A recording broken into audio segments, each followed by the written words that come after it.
প্ৰথমে খোৱাংবাসী ৰাইজ সমগ্ৰ অসমবাসী ৰাইজৰ মই আশীৰ্বাদ বিচাৰিছোঁ আৰু অসমৰ জনগণক খোৱাংবাসী ৰাইজক মই কথা দিছোঁ দীৰ্ঘদিনৰ পৰা অসমৰ সমাজ জাতীয় জীৱন মানুহৰ কাৰণে সকলো জাতি জনগোষ্ঠীৰ কাৰণে মই যিধৰণে যুঁজি আছোঁ আগন্তুক দিনসমূহত অধিক শক্তিশালী আৰু দৃঢ়ভাৱে মই যুঁজি যাম খোৱাংবাসী ৰাইজৰ যি আশা আকাংক্ষা আছে যি সমস্যা আছে যি সপোন আছে এই সপোন বাস্তৱায়িত কৰিবৰ কাৰণে ৰাইজৰ আশা আকাংক্ষাক প্ৰতিফলিত কৰিবৰ কাৰণে মই দৃঢ় প্ৰতিজ্ঞ জনগণৰ হৈ যুঁজি আছিলোঁ যুঁজি যাম অসমৰ ৰাইজৰ হৈ সংগ্ৰাম অব্যাহত আছিল আছে আৰু ভৱিষ্যতো থাকিব অখিল গগৈয়ে কৈছে গৌৰৱ গগৈ অহংকাৰী সেইবাবে এজনৰ পিছত এজন কংগ্ৰেছৰ নেতা দিয়া কৈছে এই ক্ষেত্ৰত আপোনালোকৰ ৰাজনৈতিক জীৱনত কিবা অসুবিধাৰ সৃষ্টি হ'ব নেকি নাই মই নাভাবোঁ যে গোটেই গণতান্ত্ৰিক ব্যৱস্থাত ৰাজনৈতিক ভৱিষ্যত নিৰ্মাণ কৰে জনসাধাৰণে ইয়াত কোনো নেতা কোনো ব্যক্তি কেতিয়াও শ্ৰেষ্ঠ হ'ব নোৱাৰে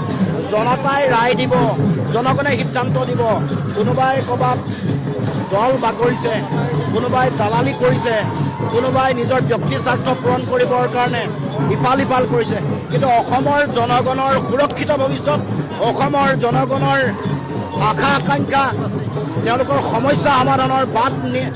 নিৰ্ণয় কৰিবৰ কাৰণে কৰা কাম কাজেহে ৰাইজে প্ৰকৃত মূল্যায়ন কৰিব সময়ত তাৰ উপযুক্ত সিদ্ধান্ত ৰাইজে দিব আপোনাৰ কংগ্ৰেছৰ লগত মিত্ৰতা হোৱাৰ পিছত খোৱাঙত অখিল গগৈৰ যে প্ৰাৰ্থী দিছে কি ক'ব মই বেলেগ দলৰ কথা একো নকওঁ মই ৰাইজৰ খোৱাংবাসী ৰাইজৰ ওপৰত মোৰ সম্পূৰ্ণ আস্থা আৰু বিশ্বাস আছে তেওঁলোকে জানে যে তেওঁলোকৰ প্ৰতিনিধি কেনেকুৱা হোৱা দৰকাৰ তেওঁলোকে জানে যে তেওঁলোকৰ প্ৰতিনিধিয়ে আগন্তুক দিনসমূহত অসমৰ সমাজ আৰু জাতীয় জীৱনৰ কাৰণে কি কৰাটো প্ৰয়োজন তেওঁলোকৰ সমস্যাবোৰ অতদিনে সমাধান নোহোৱাৰ কাৰণে কাৰ হাতত দায়িত্ব দিব লাগে কাক আশীৰ্বাদ আৰু শুভেচ্ছা দিব লাগে সেইটো খোৱাংবাসী ৰাইজে জানে আৰু এই ক্ষেত্ৰত আগন্তুক দিনসমূহত 2026 এই নিৰ্বাচনত এই কথা প্ৰতিফলিত হ'ব আপোনালোকৰ প্ৰাৰ্থী থাকিব নেকি নাথাকে আমি বিজেপিক সহায় কৰা কাম অসমৰ কোনো ঠাইতে নকৰোঁ এইটো শিৱসাগৰ হওক অসমৰ যি প্ৰান্ততে নহওক বিজেপিক উৎখাত কৰাটো আমাৰ লক্ষ্য সেইকাৰণে আমি আগৰ পৰা ত্যাগৰ আমাৰো কেইবাটাও চিট আমাৰ অতি গুৰুত্বপূৰ্ণ চিট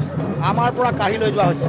কিন্তু অসমৰ মানুহৰ স্বাৰ্থতহে আমি মিত্ৰতাটোক অধিক গুৰুত্ব দিছোঁ যদি অকণমান কম চিটো পাইছোঁ তাত আমি আক্ষেপ কৰা নাই ৰাইজ প্ৰথম অসমৰ জনগণ প্ৰথম অসমৰ মানুহৰ সংকট নিৰাময় কৰাটো নিৰসন কৰাটো এটা জাতীয় দায়িত্ব বুলি ভাবোঁ গণতান্ত্ৰিক সাংবিধানিক দায়িত্ব বুলি ভাবোঁ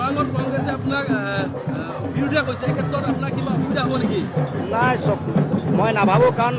প্ৰাৰ্থিত্ব বিচাৰিলে অকণমান মানুহৰ সংযোগ থাকিবই কাৰণ মিত্ৰতাৰে যেতিয়া আমি আগবাঢ়িম কোনোবাই এৰিব লাগিব কোনোবাই ধৰিব লাগিব নহ'লে মিত্ৰতা নকৰাকৈ খেলিলে সকলোৱে টিকেট পাব আৰু মিত্ৰতা নকৰিলেও প্ৰাৰ্থী বহুত থাকে কোনোবা এগৰাকীয়ে পাব কোনোবা এগৰাকীয়ে নাপাব গতিকে কিছু মানুহে সংযোগ কৰিব কিন্তু যদিহে